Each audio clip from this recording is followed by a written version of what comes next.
Hello, ladies and gentlemen. My name is Dr. Murdoch Schwarzbar, and today I'd like to give you something to bear in mind. This will be my first real video, and I thought I'd start with an article from about a week ago. I've heard a bit about it, but I have yet to actually read it for myself. Let's begin, shall we? The Washington Post brings us an opinion article, Why Can't We Hate Men? Well, that doesn't sound good, does it?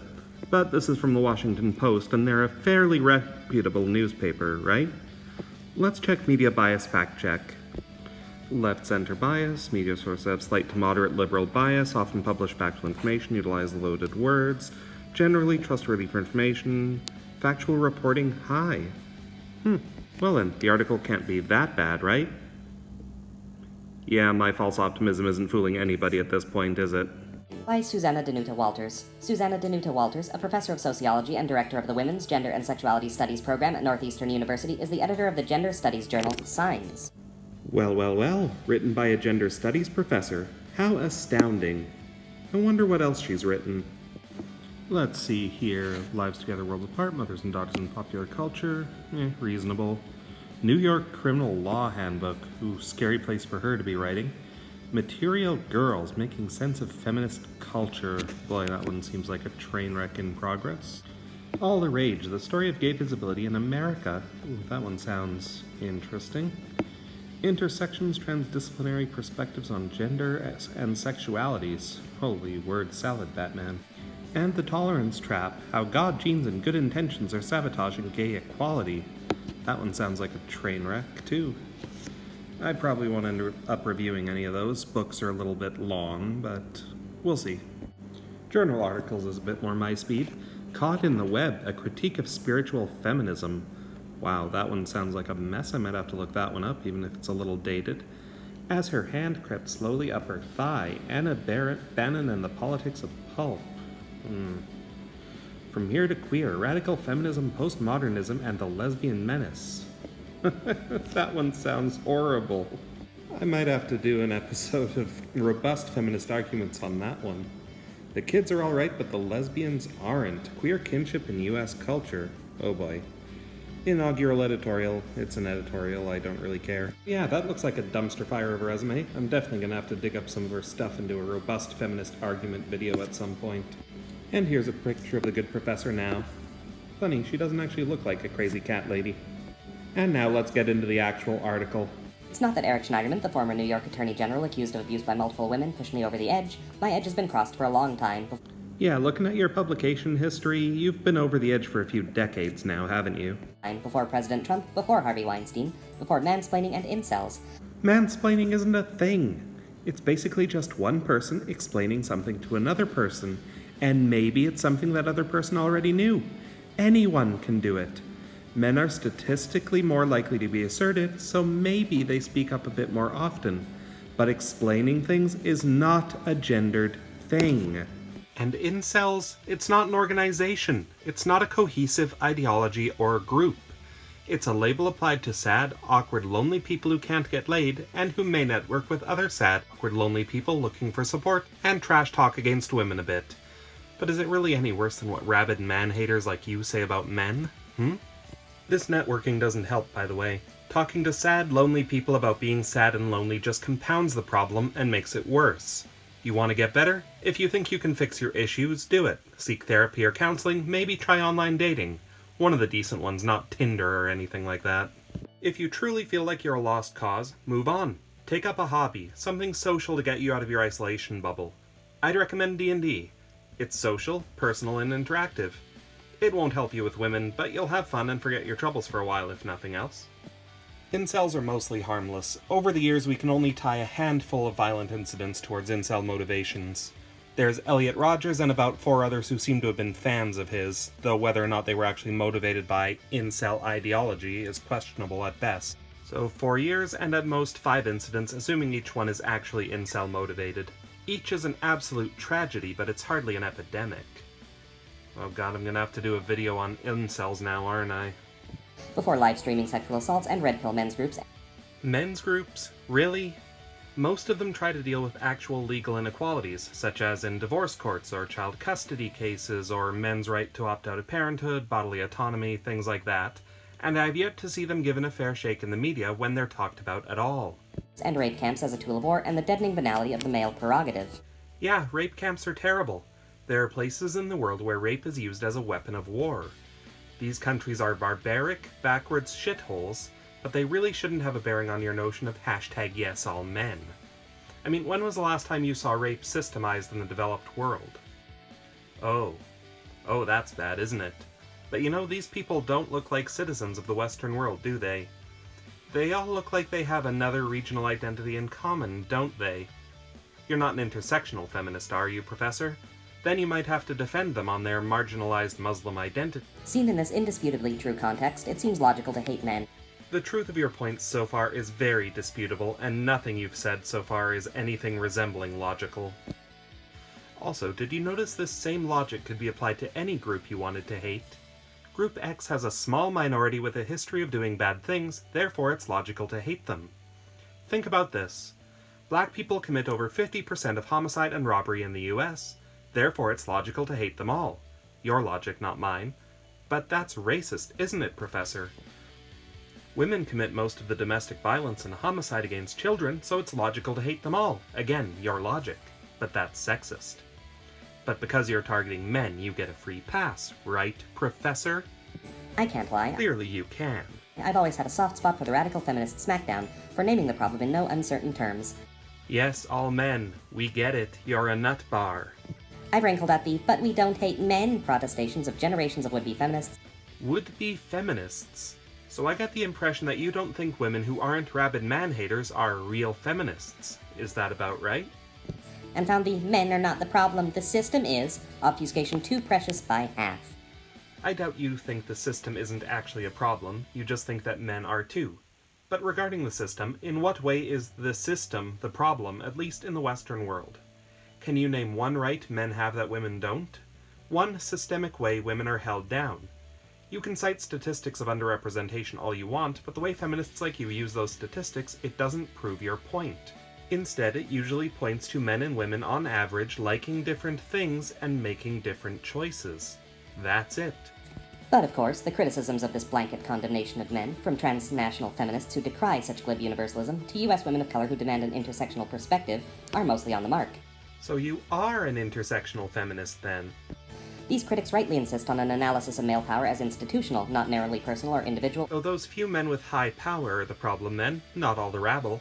You're kinda contradicting yourself with this one, Professor. Or biologically based in male bodies. Male bodies? Oh god, are you a TERF too? A trans-exclusionary radical feminist who thinks trans women are just men trying to infiltrate your ranks and steal your female privilege, which you totally think doesn't exist. You know what? It wouldn't surprise me at this point. Growing movements to challenge a masculinity built on domination and violence and to engage boys and men in feminism are both gratifying and necessary. Domination is not exclusive to men. Men usually dominate through demonstrating their prowess and ability, women do it through social interaction. Taken to extremes, men get violent, and women get manipulative as hell. And these are just the most frequent forms, an average. Men do in fact engage socially, and women prove ability. Men can manipulate, and women can get violent. Nothing you're saying can blanket all applications to men and women. And by your standards, engaging men and boys in feminism would involve all of them submitting to your will as you toxically assert your dominance over them, as you will clearly state in a little bit. Please continue. Don't worry, Professor. I will. But this recognition of the complexity of male domination, how different it can be in different parts of the world, how racism shapes it. Yeah, different parts of the world. Yeah, that's an issue. There are indeed parts of the world that actually need feminism. Actual feminism, not your nutbar variety. And racism. Are you saying some races have a higher propensity to harm women? Interesting. I know you probably meant that racial groups of women receive additional abuse, and yet I can think of one particular subdivision of brown people who are particularly prone to abusing their women. For one thing, they tend to dress them in black bags. And no, I'm not trying to make this an all Muslims thing. The vast majority of the population are moderates who really don't cause any trouble. All the problems are caused by a small minority who are fundamentalist or extremist. Should not, must not mean we forget some universal facts. And do these facts actually relate to all men? Or like all crime or violence statistics, is it a tiny minority of the population that conducts it? And is it also primarily the men, such as the police, that stop this crime? Pretty much everywhere in the world this is true. Women experience sexual violence, and the threat of that violence permeates our choices, big and small. And here we go with all over the world again, used to hate all men. In the West, excluding mass levels of immigrant perpetrators in Europe, there is no pervasive threat to the average woman. According to RAIN, a site on sexual violence statistics and one biased towards your side, Professor, the rate of sexual violence in America is 1.6 per 1,000 people as of 2016. That means, assuming all factors are random, no high-risk mitigating behavior, an individual has a 0.16% chance of experiencing it every year. That's actually pretty safe overall. And this stat accounts for all people, not just women, by the way. And the CDC defines sexual violence as anything from verbal sexual harassment and up, so depending on the definition you use, that could really skew the stats on you there.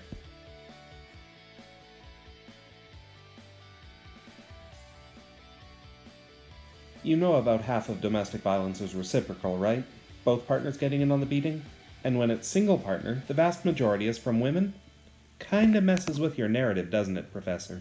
And you can check the American Journal of Public Health if you don't believe me. 49.7% of domestic violence is reciprocal, over 70% of non-reciprocal domestic violence is perpetrated by women. As for terrorism, there's a certain demographic of men in particular that conducts most of it, but you don't want to talk about that, do you? And even that en masse gun violence, the perpetrators represent a tiny, tiny fraction of the male population. And you'd like to use that as an excuse to hate all men. I'd call it disgraceful at this point, but for a gender studies professor, it's practically a job requirement.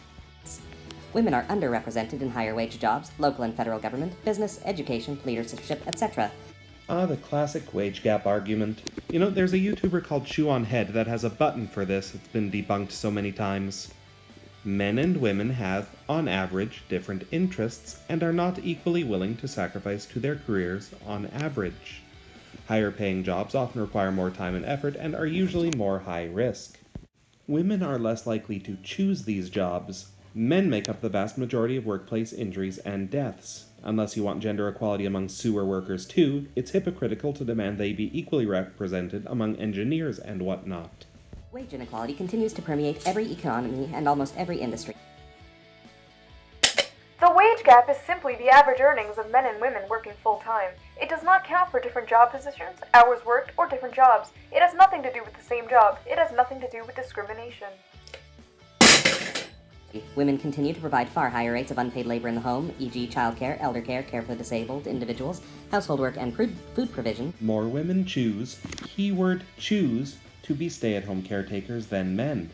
And if both partners work, women are more likely to have the time to spend on those things. Men, on average, put in far more hours at work.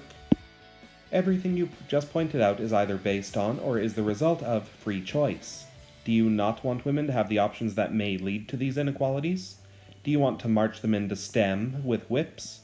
Lead them to work overtime in chains? How would you fix this? Communism, I bet. Women have less access to education, particularly at higher levels. You're talking international again, aren't you?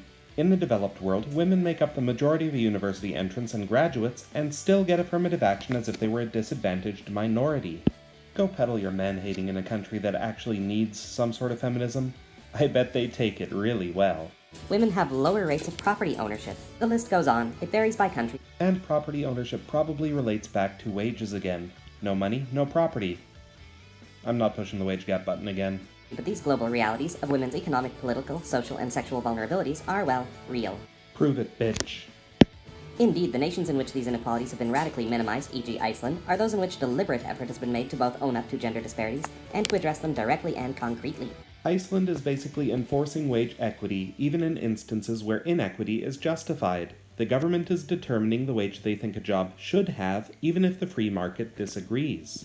It's reducing freedoms to enforce equity.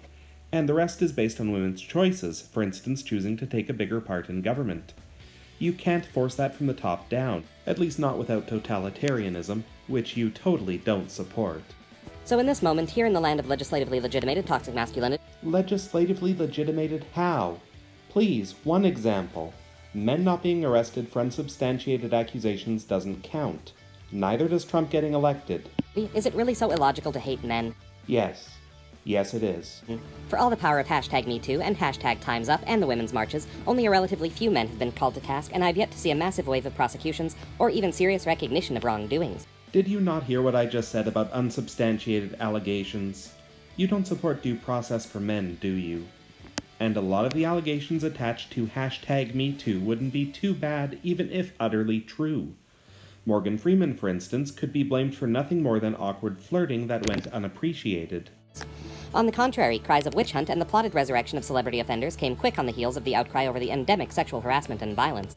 Because if you can't back up the allegations and seek to demonize people based on the most minor of allegations, that is, in fact, a witch hunt. And these so-called resurrections are coming from people who were at worst a bit creepy, like Louis C.K. and Aziz Ansari. You know, the people who didn't break any laws and could only be accused of making a woman uncomfortable. You'd love that to be a capital offense, wouldn't you? But we're not supposed to hate them because hashtag not all men. Right, now you're getting it. I love Michelle Obama as much as the next woman, but when they've gone low for all of human history, maybe it's time for us to go all Thelma and Louise and Foxy Brown on their collective butts. Men have also gone high for all of human history. You know, famous scientists, philosophers, engineers, doctors, soldiers, discovering fire, so on and so forth. Doesn't matter a bit to you, does it? And would you really like to emulate those movies you referenced? You know, go on an anti-male crime spree? I kinda suspect you would. The world has little place for feminist anger. But apparently the Washington Post does. Seriously, how the hell did this get past the editor? Women are supposed to support, not condemn, offer succor, not dismissal. We're supposed to feel more empathy for your fear of being called a harasser than we are for the women harassed. If you're not a harasser, then yes, your fear deserves some sympathy.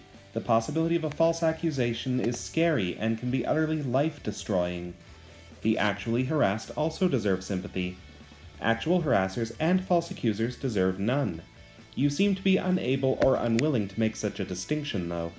We are told he's with us and hashtag not him, but truly, if he were with us, wouldn't this all have ended a long time ago? So you think for men to be with you, they have to solve all your problems for you. I'm very surprised.